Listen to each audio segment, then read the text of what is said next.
Hello and welcome to Newsfeed, your daily dose of what people are talking about online, from news stories to what's trending. Apple has always been a bit of a trademark hoarder. The company is known for religiously protecting its forbidden fruit and any other trademarks. Be it a meal prep app using a pear logo or a very underground indie musician named Frankie Pineapple, nothing seems to escape this crusade. And this time around, Apple is after the image of the fruit itself. The tech giant has been trying to register Apple imagery in Switzerland since 2017, based on its IP rights of a sketched Granny Smith apple. The Swiss haven't fully approved this request, since the generic image of a common apple would be in the public domain. Apple is now appealing this decision, and a potential win would have implications beyond tech. The fruit Union Suisse is over a century old, and for decades they used a red apple with a white cross, reminiscent of the country's flag, as their symbol. They believe such a decision would mean the iPhone maker controlling all images of the fruit and force them to change their logo. While it will be a couple of months before a court decision, millions are at stake for the farmers if they have to rebrand. Meanwhile, it's safe to say that nothing's really at stake for Apple, and the corporation just prefers bullying other businesses on its road to becoming a monopoly of seemingly anything tech. 10 years ago, everyone's favourite smartphone producer decided to take legal action against the Polish online food and drink grocers. The Polish company, which actually sold apples amongst other fruit and veg, had a website domain which was a.pl, and they had an apple in their logo, which I think is quite apt for someone that sells apples. The Californian tech company came along and said they were deliberately confusing customers with Apple's well-known likeness and reputation, as if like they've got a monopoly on apples globally. Didn't they have beef with the Beatles because that was Apple Records? It's crazy to think that a company that produces computers thinks that they have rights over a company that sells apples. In our previous show, we reported on the ongoing war between Reddit, the company, versus Reddit, the community. As the looming shutdown date of many third-party apps nears, Redditors' revolt is taking an entertaining turn. And now there's an unexpected backer of the protests.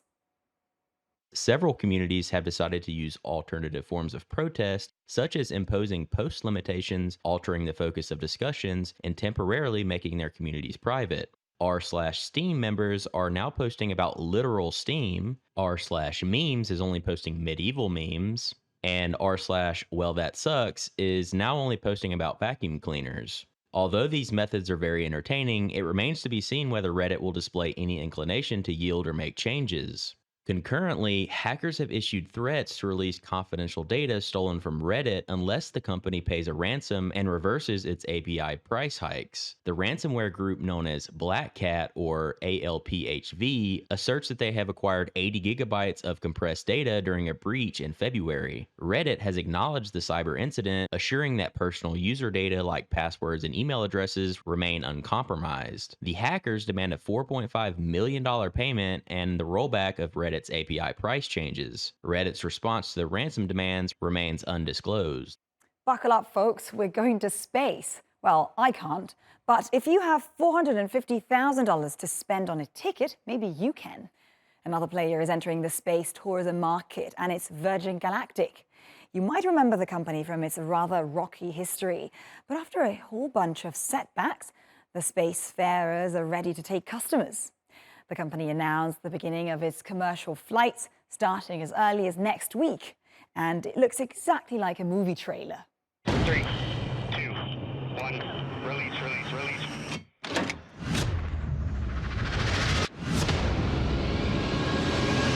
This summer, the space line for Earth is open. With our first scientific research mission, followed by our first private astronaut mission.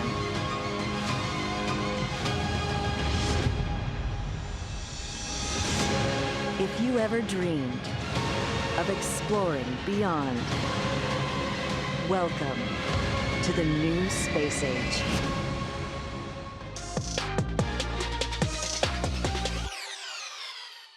Making friends at work seems like a no-brainer, right? You spend a good chunk of your waking hours with your colleagues, sharing the latest gossip and injecting some fun into the daily grind. But not everyone is on board with the idea anymore. Your coworkers are not your friends. You can be nice to them, you can be cordial to them, but they are not your friends. Act accordingly. Recent studies have actually revealed that having work friendships is now one of the least important factors when it comes to job satisfaction. Some even go so far as to say that you should steer clear of forming bonds with your co-workers altogether.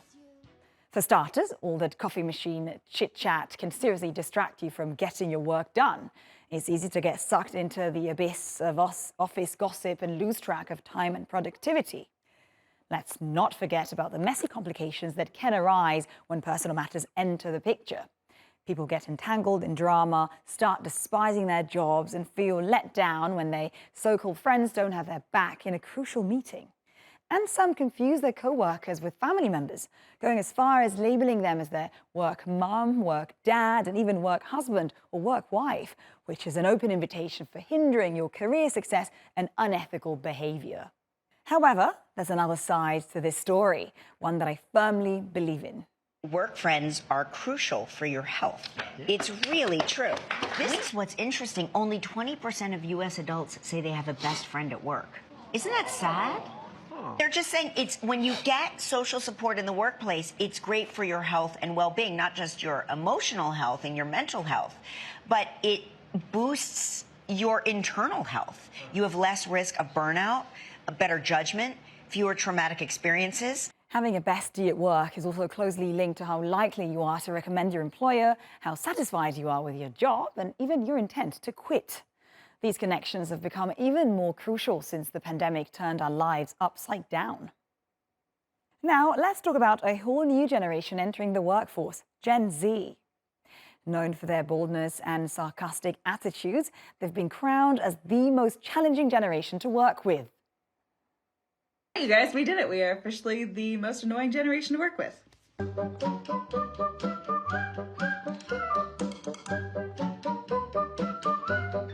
Wow, everyone here is so old. They're all like 28. You make how much? Must be nice. I'm trying to be like you, my guy. Wait, I have to be on call? That's not a vibe. Wow, my computer just unalived itself. Excuse me, why are you late? Oh, funny story. See, I actually did not want to be here today. I don't like this attitude. I can leave. You want me to leave? I can leave. No. Just stay. Many of these recent grads spent most of their college years attending virtual classes and working remote internships. They might be great at their work, but they need a little help with crucial soft skills. From crafting a professional email to engaging in elevator small talk and dressing appropriately for the office. That's why some companies and universities have taken the initiative to offer training programs specifically designed to help Gen Z employees navigate the ins and outs of the workplace. They've implemented introductory training programs that cover the basics of face-to-face communication. They give tips on maintaining the right level of eye contact when pausing during conversations, and they even remind new hires to steer clear of rocking casual attire like jeans with holes. One thing Zoomers shouldn't need to learn is don't fall asleep at your desk.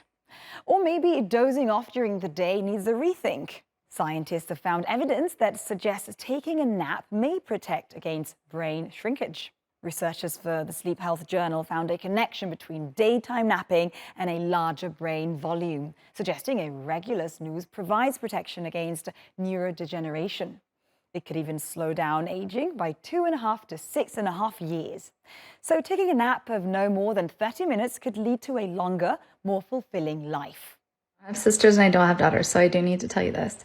The most perfect length of nap in the whole entire world is 26 minutes. I discovered this years ago. It's changed my life. I take a 26-minute nap almost every single day of my life. Get all your stuff together. You set the timer out. I have a dream, and then I'm up, ready to go. I had a lot of things to do today, but you know what I did instead? I took a nap. It was a very good nap. This is how you power nap like a Navy SEAL. There's a correct way to nap and an incorrect way to nap. And the correct way is very simple. First, lay flat with a pillow under your feet to elevate them above your heart. Set your timer for 12 minutes, close your eyes, and pay attention to your breath with slow and steady inhales and exhales. You should be half asleep within 2 to 3 minutes. And the key is staying in that half asleep state because it's that light sleep that recharges your body. Finally, when your alarm goes off, get right up and get back to your day. So if you're a Navy SEAL, 15 minutes is the goal. But the rest of us shouldn't take more than a 30-minute nap, maximum. But try telling that to these Gen Zs, or should that be Gen Z, who have coined a whole new term, bed rotting.